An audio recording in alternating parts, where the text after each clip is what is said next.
बिस्मिल्लाहिर्रहमानिर्रहीम। इय्याका नअबुदु व इय्याका नस्तईन। मैं आज अपने वाना के रहने वाले पाकिस्तानियों को और खास तौर पे अपने वाना के नौजवानों को मैं खुशामदीद कहता हूं और इतना जबरदस्त शानदार इस्तकबाल का आपका शुक्रिया अदा करता हूं।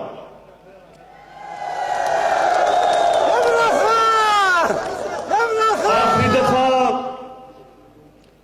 वाना में आज से 25 साल पहले आया था और पहली दफा वाना 30 साल पहले आया था। तो मैं नौजवानों अब सबके लिए कि मैं क्यों आया था पहली दफा, या वाना से ज्यादा दूर नहीं एक शहर जिसका नाम कानीगुरम है। जानते हैं आप कानीगुरम को? अब कानीगुरम से मेरी वालदा की जो खानदान था, बरकी खानदान, वो चंद सदियां पहले कानीगुरम से हिंदुस्तान गया। तो क्योंकि वो कानीगुरम के बरकियों ने मुझे दावत दी, तो मैं फिर पहली दफा वजीरिस्तान और कबायली इलाके में 30 साल पहले आया। तो आप यकीन करें कि जब तक मैं यहां आया नहीं था, मुझे अंदाजा ही नहीं था कि कबायली इलाके में और पख्तूनख्वा में क्या फर्क है। आज भी हमारे अक्सर सियासतदानों को पख्तूनख्वा और कबायली इलाके में कोई फर्क नहीं लगता और ज्यादातर पाकिस्तान में लोगों को भी कभी समझ नहीं थी कि कबायली इलाका, उसकी रवायतें क्या थी, कौन से पाकिस्तान के कानून कबायली इलाके में लागू होते हैं, तारीख क्या थी, रवायतें क्या थी, उनका निजाम क्या था। अभी भी अक्सरियत मेरी कौम के लोगों को समझ नहीं है और मुझे भी कभी ना समझ आती अगर 30 साल पहले मैं यहां वाना ना आता और सारा कबायली इलाके का फिरता ना। तो जब मैं कानीगुरम भी गया और वाना भी आया, तो मैंने फैसला किया कि मैं इसके ऊपर एक किताब लिखूं। किताब इसलिए लिखूं कि बाकी पाकिस्तान में लोगों को पता चले कि हमारी कबायली इलाके के लोगों की तारीख और उनका रहन सहन क्या है। तो मैं आज आप सबको ये बताना चाहता हूं कि मैं कबायली इलाके और वजीरिस्तान और वाना सबको समझता हूं। मैं वो आज पाकिस्तान का वजीर आजम हूं। मैं आज वो वजीर आजम हूं जो कबायली इलाके को पूरी तरह समझता है और किसी पाकिस्तान के वजीर आजम को वो समझ नहीं थी जो मुझे अपने कबायली इलाके की समझ है। मैं आपकी तारीख जानता हूं। ये जो वजीरिस्तान था, सबसे ज्यादा अंग्रेजों का फौजी वजीरिस्तान में मरा था। 80 साल तक, जब पहली दफा अंग्रेज आया वजीरिस्तान, और 1947 तक यहां जहाद लड़ी गई आजादी के लिए। वजीरिस्तान के लोगों ने और कबायली इलाके के लोगों ने अपनी आजादी की जहाद लड़ी और 47 तक यहां अंग्रेज फौजी मरता रहा। ये वो लोग हैं जिन्होंने बड़े बड़े मुजाहिद यहां से निकले, फकीर पी, मुल्ला पविंदा, बड़े बड़े नाम थे जिन्होंने अपनी आजादी की जंग लड़ी है। फिर जब कश्मीर में मुसलमानों के ऊपर जुल्म हुआ 1947 में, तो कबायली इलाके और वजीरिस्तान से लोग कश्मीर में लड़ने गए और जिहाद करने गए। 1965 जब हिंदुस्तान से जंग हुई तो मुझे अभी भी याद है कि कबायली इलाके के लोग लश्कर गए पाकिस्तानी फौज के साथ जंग लड़ने। और मुझे इतना भी पता है कि जब 9/11 के बाद अमेरिका की फौजें अफगानिस्तान आई और उन्होंने पाकिस्तान की हुकूमत पे जोर लगाया कि पाकिस्तान की फौज पहले वजीरिस्तान और फिर कबायली इलाका भेजी जाए, तो मैं वो असेंबली में सियासतदान था जिसने खड़े होकर कहा कि पाकिस्तान की फौज कबायली इलाके में इसलिए नहीं भेजनी चाहिए क्योंकि कबायली इलाके के लोग हमारी फौज हैं। बदकिस्मती से मेरी बात नहीं मानी क्योंकि हमारे उस वक्त के सरबराह को ना कबायली इलाके की समझ थी, ना उसको कबायली इलाके की तारीख की समझ थी। उसका नतीजा इतना नुकसान हुआ हमारे मुल्क को, हमारी फौज की भी कुर्बानियां हुई और कबायली इलाके के लोगों को, और खास तौर पर वजीरिस्तान में जो लोगों ने मुश्किलात उठाई वो मैं जानता हूं। यहां से लोगों ने नकल मकानी की और इस खित्ते की जो रवायत थी उसके अंदर लोगों को अपनी घर की औरतों के साथ यहां से निकलना जो पड़ा, जो मुश्किलात, जो उनको मुश्किलात का सामना करना पड़ा, मैं जानता हूं। मुझे पूरा पता है कि यहां कराची से भी, इधर से कराची तक लोग गए, पख्तूनख्वा लोग गए अपने घरों को छोड़ के, और जब वापस आए तो घर भी तबाह हुए थे, माल मवेशी भी गए, दुकानें भी तबाह हुई। ये सब मैं जानता हूं और ये जानते हुए आज मैं आपके पास आया हूं। आपके पास इसलिए आया हूं कि आपको ये यकीन दिलाने कि आज एक पाकिस्तान का ऐसा वजीर आजम है जो आपके दुख और दर्द को समझता है और जिसका नजरिया,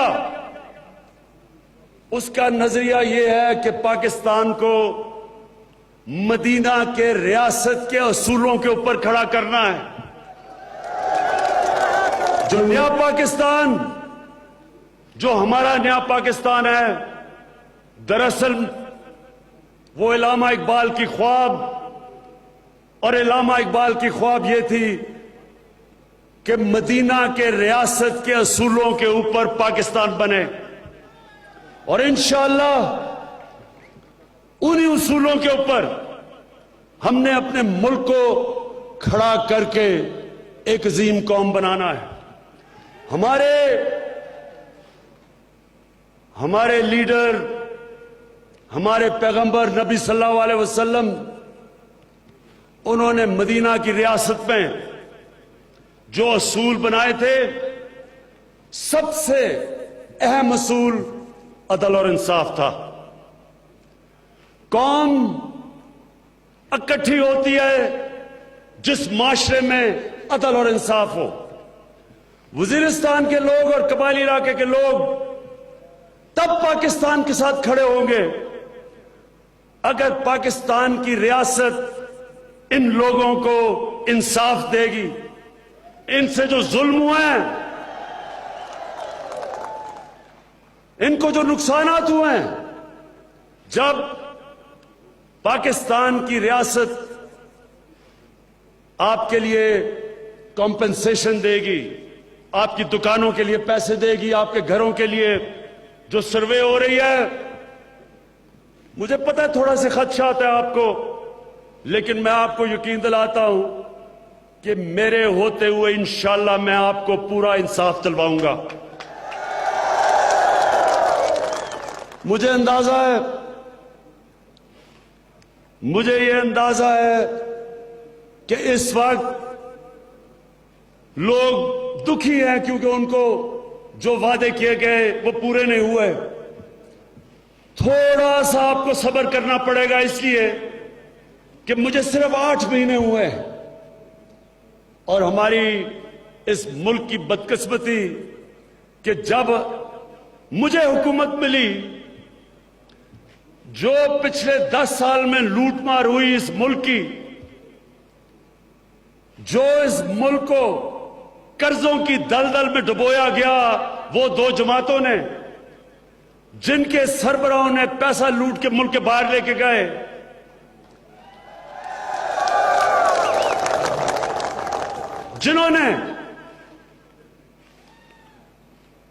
जिन्होंने यहां से पैसा चोरी किया। और आज वाना के नौजवानों, मैं पूछना चाहता हूं, पैसा चोरी करके मनी लॉन्ड्रिंग करके बाहर लेके गए, क्या आप वाना में बैठ के आप जानते हैं मनी लॉन्ड्रिंग क्या होती है? क्या होती है?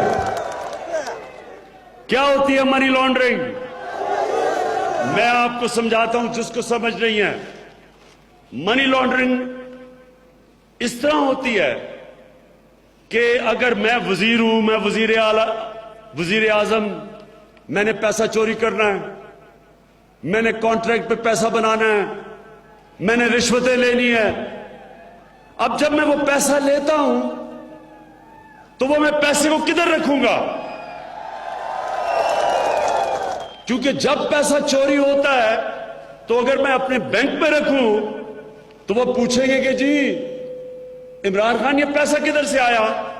लिहाजा उस पैसे को छुपाने के लिए मैं पैसा मुल्क से बाहर भेजता हूं, जिसको मनी लॉन्ड्रिंग कहते हैं। दुगना नुकसान होता है मुल्क को। एक पैसा चोरी हुआ, दूसरा पैसा डॉलरों में लेके पैसा मुल्क से बाहर भेज दिया।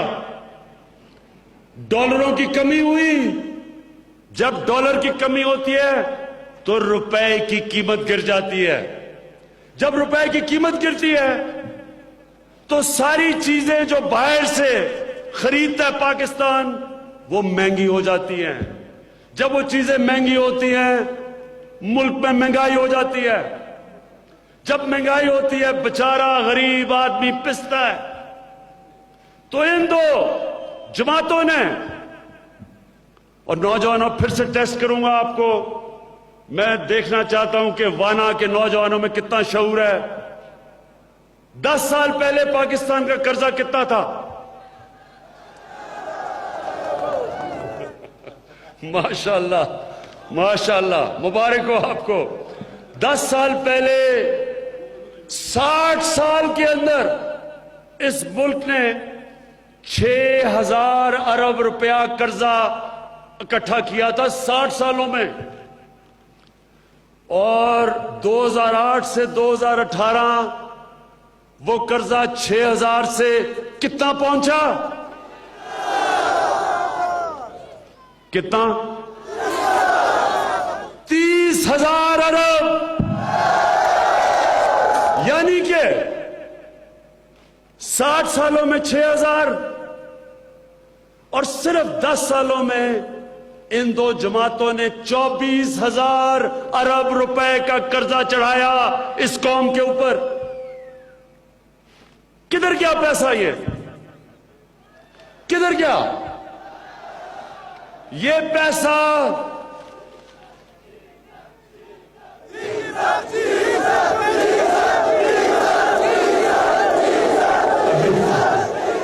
एक मिनट, मैं सियासत के 12th मैन के ऊपर भी आता हूं, मौलाना डीजल पे। अभी ठहर जाए। मैच में तो वो आउट हो गए, तो अब 12वीं, अब 12th मैन बने हुए हैं, बाहर बैठे हुए हैं। सुने जरा, अब देखें, आपको यह समझना है, आज जो सारा पैसा हम टैक्स में इकट्ठा करते हैं एक साल में, वो है 4,500 अरब रुपया।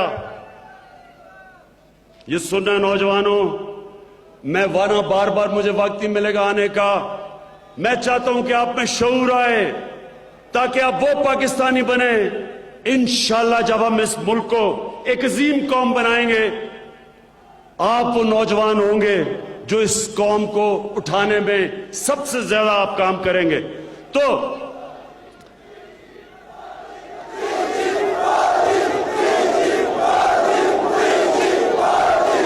हाँ, वो भी आ रहा हूं, 3G 4G पे भी आ रहा हूं अभी मैं, माशाल्लाह बिल्कुल आएगा इंशाल्लाह नौजवानों 3G 4G में। बल्कि आज वजीर आला साहब से बात करके जाऊंगा।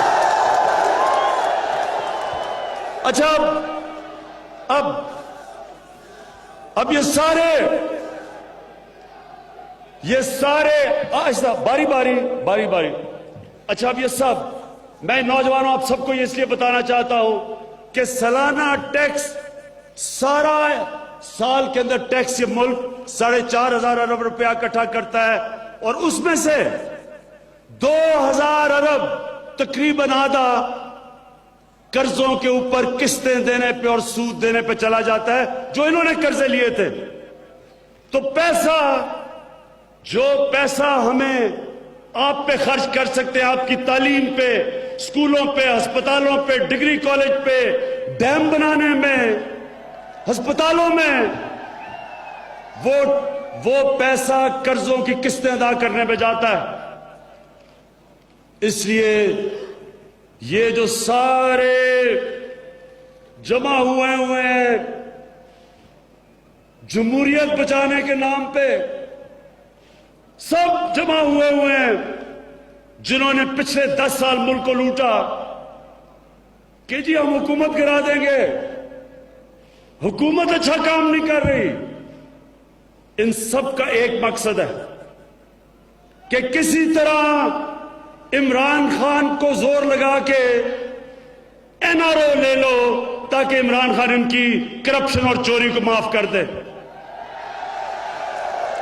आप बताएं, आप जो थोड़ा बहुत मुझे जानते हैं, क्या आपका ख्याल है कि इमरान इन चोरों को, इमरान खान इन डाकुओं को NRO दे देगा? नहीं, फिर से बताएं, दे देगा? मैं इन सबको एक पैगाम देना चाहता हूं, आज वाना में खड़े होके इन सबको पैगाम देना चाहता हूं। ये जो सब उधर से जरदारी और उसका बेटा, उधर से शरीफ और उनके जितने भी लोग जो डरे हुए हैं एहतसाब से, मैं उन सबको पैगाम देना चाहता हूं कि देखें, मेरी जिंदगी मुकाबला करने में गुजरी है। 21 साल खेलों की ग्राउंड में मैंने मुकाबला किया, 22 साल मैंने सियासत की ग्राउंड में मुकाबला किया। मैं यहां पहुंचा हूं एक बड़ी लंबी जद्दोजहद से। मैं यहां पहुंचा हूं क्योंकि मैं सियासत में आया ही इसलिए था कि जब तक इस मुल्क में जो लोग इख्तिदार में आके लोगों का पैसा चोरी करते हैं, जब तक मैं इनको शिकस्त नहीं दूंगा, हमारे मुल्क का कोई मुस्तकबिल नहीं है।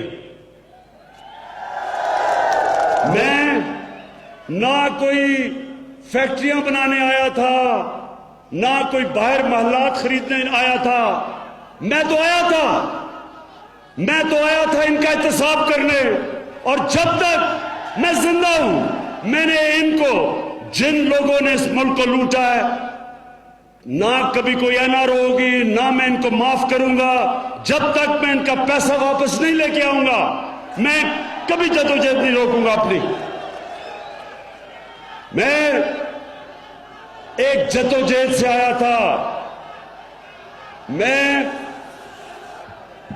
मैं भी कबायली इलाके के ऊपर आ रहा हूं।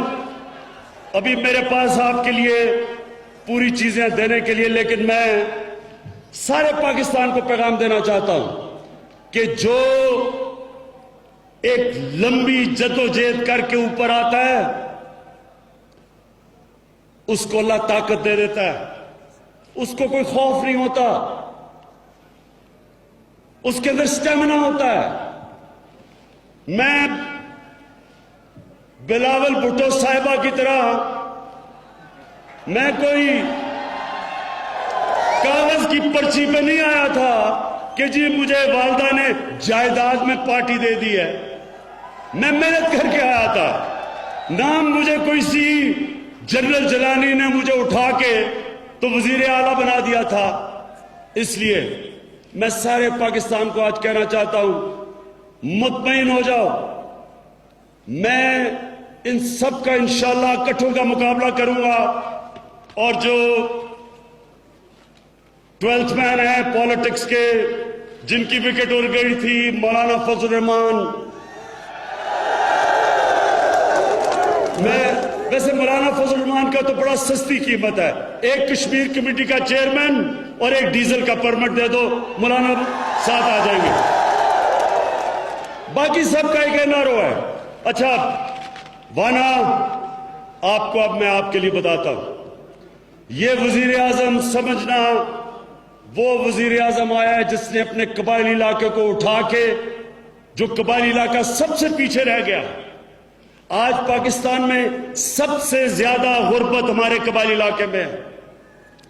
सबसे कम हमारे पढ़े लिखे लोग कबायली इलाके में हैं। सबसे कम रोजगार कबायली इलाके में है। इलाज के लिए यहां अस्पताल नहीं सही, यहां पानी का मसला सारी जगह है क्योंकि बारिश कम होती है।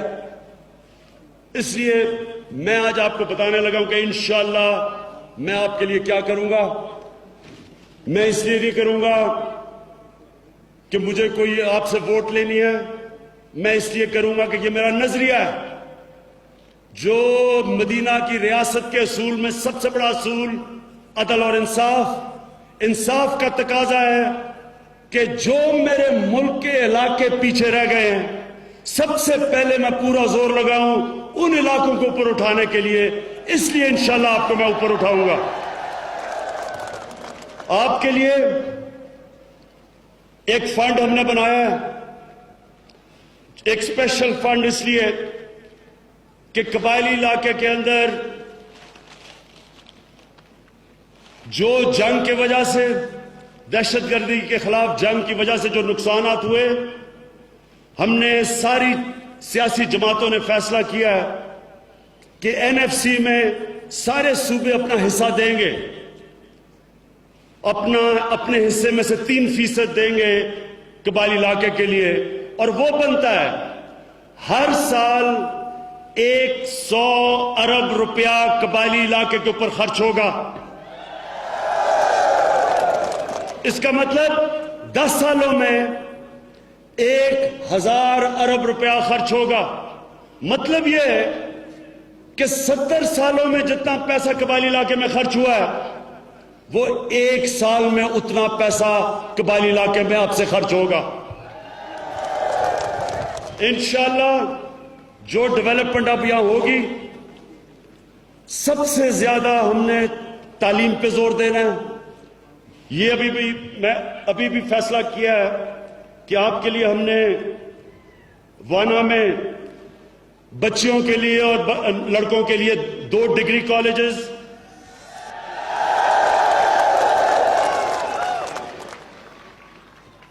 उसके अलावा हमने आपके लिए स्पोर्ट्स का कॉम्प्लेक्स बनाना है नौजवानों के लिए, एक स्पोर्ट्स का कॉम्प्लेक्स। बाकी जगह जगह खेलों की ग्राउंडें बनानी है ताकि यहां से भी नौजवान ऊपर आ सके।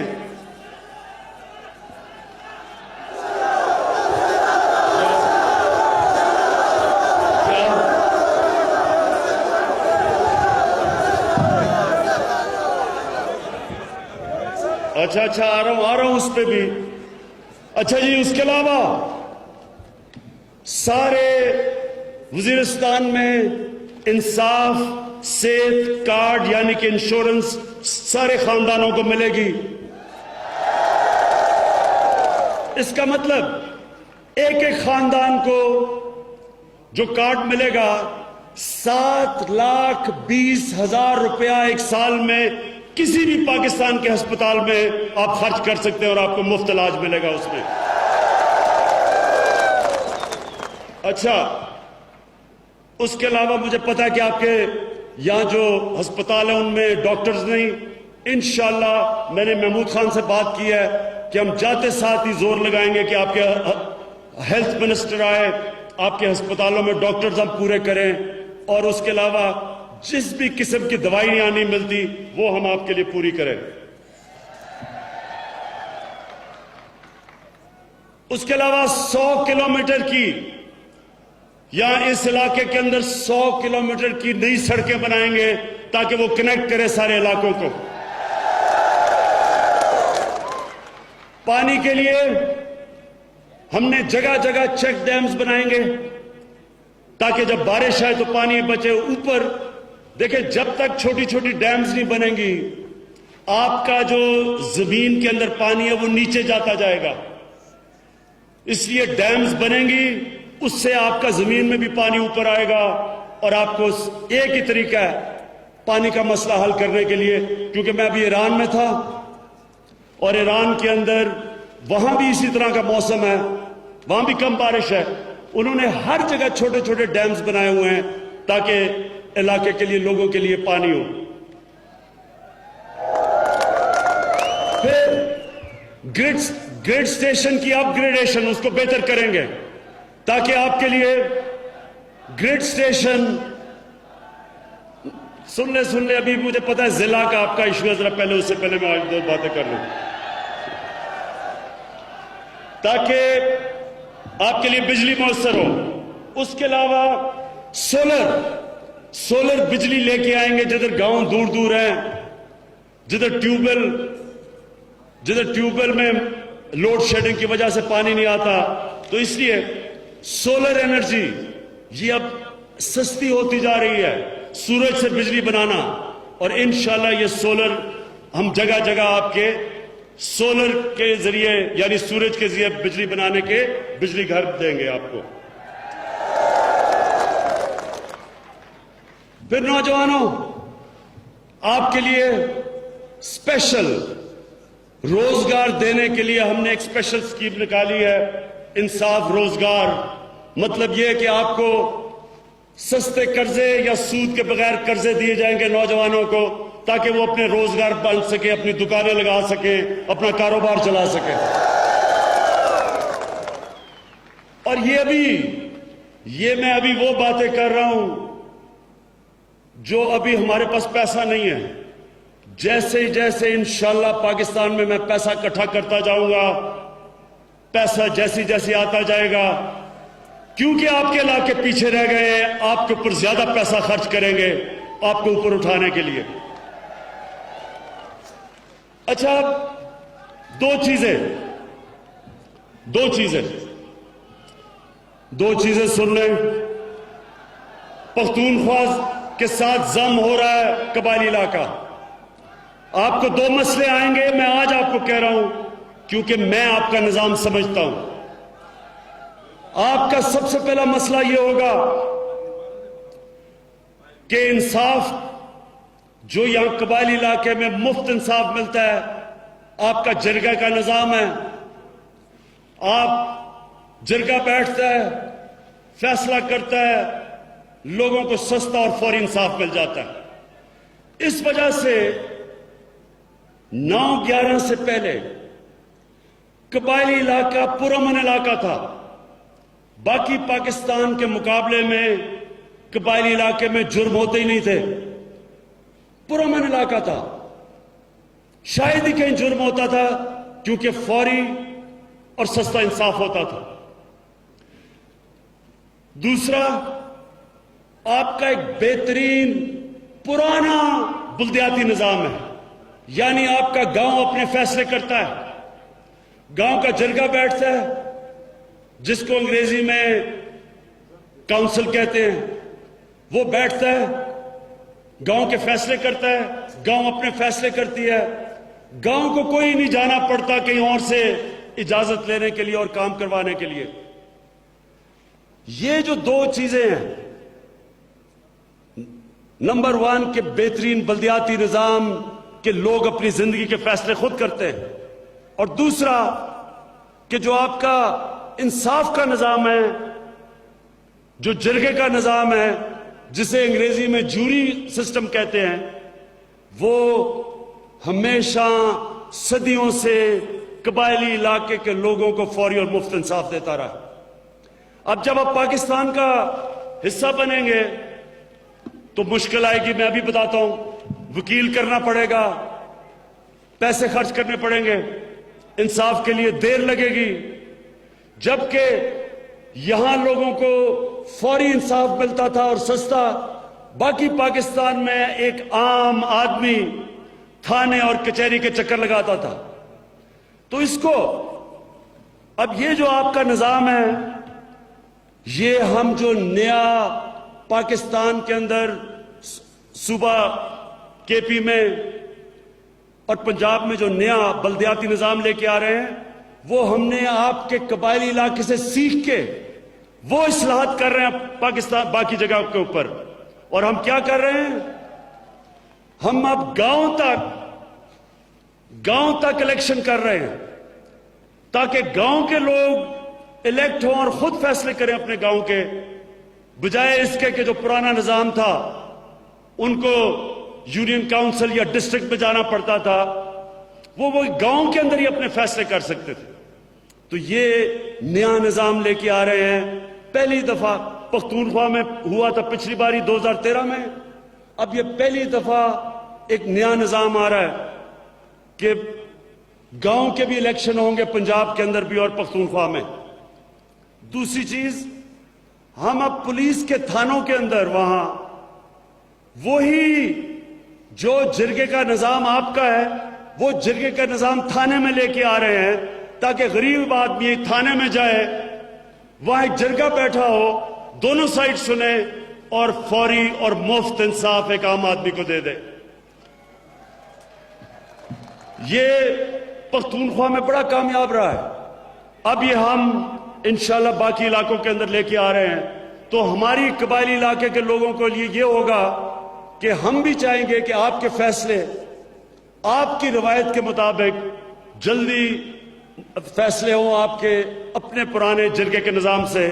और दूसरा, जो बल्दियाती इलेक्शन जब हो जाएगा, आपके गांव खुद फैसला करेंगे, अपने डायरेक्ट फंड आपके गांव में आएगा, गांव के लोग फैसला करेंगे कि फंड उन्होंने किधर खर्च करना है। तो ये दो चीजें मैंने कहा आपको बता दूं, क्योंकि ये जब आप जम होते जाएंगे तो ये आपको मुश्किलात आएगी। एक चीज मैं आपको बता दूं कि यहां लोग हैं जो नौजवानों को इंतशार की तरफ लेके जा रहे हैं, क्योंकि जो लोगों को तकलीफ है, जो लोगों के लिए मुश्किलात हैं, ये सोच ये है कि उसको आपके दुख और दर्द को कैश करके फायदा उठाया जाए और इंतशार फैलाया जाए। मैं ये आज आपको कहना चाहता हूं कि इनमें से आम तो सारे जो नौजवान हैं वो ठीक है, इनको कई ऊपर से इनके जो ऐसे लीडर हैं जिनको बाहर से पैसा आ रहा है, जिनको बाकी यहां की जो जमातें अपनी करप्शन बचाना चाहती हैं, वो भी इनकी मदद कर रही हैं। नौजवानों, इस वक्त कबायली इलाके में हमें अमन चाहिए, हमें किसी किस्म का इंतशार नहीं चाहिए। अब वक्त है कि हम इस इलाके को ऊपर उठाएं, और एक ही तरीके से यह इलाका पीछे रह जाएगा अगर आपस में इंतशार शुरू हो गया। तो मैं आज आपको कहना चाहता हूं, मैं आपके साथ खड़ा हूं, मैं वजीर आला को लेके आया हूं खास कि हम इंशाल्लाह आपके सारे मसले हल करेंगे। साथ परवेज खटक मेरे जो पुराने वजीर आला हैं, हम सब मिलके हमने फैसला किया है कि सारे कबायली इलाके में हम आपके मसले हल करेंगे। जहां तक आपकी बात आ गई डिस्ट्रिक्ट की, जिले की, ये जरा आपने मेरे गौर से बात सुननी है।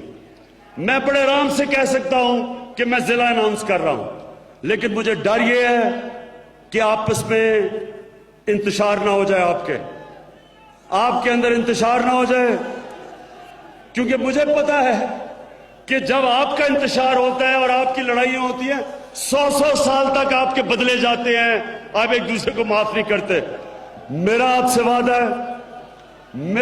वादा है कि मैं पूरा बैठ के इसको सारा कुछ स्टडी करूंगा, स्टडी करके इंशाल्लाह फिर आपको अगर जो भी बेहतरीन चीज होगी मेरे पे एतमाद करें। अगर जिला आपके लिए बेहतरीन है या सबको मिला के दूसरों को भी मना के इंशाल्लाह आपके लिए वो करूंगा जो आपका भाई, जो आपके लिए बेहतरीन चीज है। ठीक है, आप इमरान खान से कोई वो चीज नहीं तवक्को करते कि मैं किसी चीज जो भी आपसे वादा करूं वो पूरा करूं। तो जब तक मैं वादा आपसे पूरा नहीं कर सकता मैं गलत वादा नहीं करूंगा। ठीक है? अच्छा, मैं आखिर में आप सबका शुक्रगुजार हूं। नौजवानों, अच्छा, एक हफ्ते के अंदर मुझे एक हफ्ता दो,